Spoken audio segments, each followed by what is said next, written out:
Buksan natin to guys, ang ating mga bagong nakolekta guys ng mga barya guys. Ito, tingnan natin ito kung anong mga laman ito guys. Ito yung mga bago kong nakuha guys ng mga barya na gustong gusto kong kolektahin. Yan, yung mga bagong nakolekta guys. Yun, titingnan natin ano itong mga klase ito. Uy, ang mga ano pala ito guys, oh. Ang mga butterfly na 25 centavos. Ang dami pa na nito guys, oh. Meron pa ano to. Ang bagong lipunan na 25 centavos guys. Ito ang mga laman sa aking mga kolekta guys, bagong bago pa lang. Ito, dami pala nito. Ayan, ito ang gusto ko guys, oh. Ang mga Graphium Iodoides. Sobrang rare ito guys. Ang Graphium Iodoides. Mayroon itong taon na 1985. Ito guys, talaga naman, oh. Ito pa, si Juan Luna, ang bagong lipunan na si Juan Luna, mayroong taon na 1979. Ayan ang sarap guys, sobrang ganda pa, oh.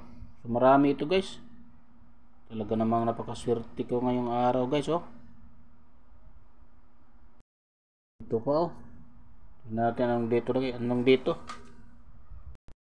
Ang Graphium Iodoides na mayroong taon na 1990. Kaso nga lang guys, sobrang dami na ang kanyang mga nasisirang parang initak yata ito guys. Tingnan mo, silang sira na, oh.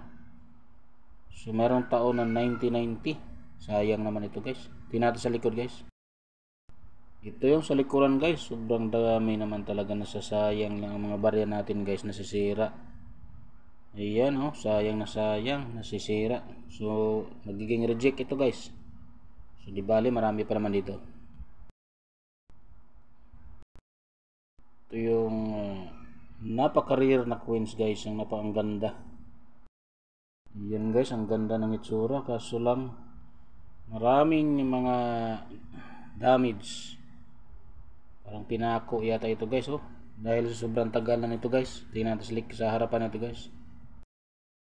Ayan, mukha ni Juan Luna at mayroon taon na 1984. So maraming damage din. Sayang na sayang guys. Pero yung pangalan niya guys na words ay talagang nagkakaroon ng damage. So maraming magiging reject siguro nito guys. Tingnan natin to. Dami kong nabili nito guys, oh. Sayang na sayang kung maraming damage ito. Ito yung 25 centavos na si Juan Luna na ang bagong lipunan. So napakaganda pa. Juan Luna. Tingnan natin sa likod guys.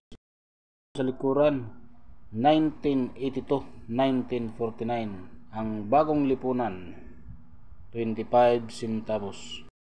So meron tayong nahanap guys na medyo maganda-gandang tsura.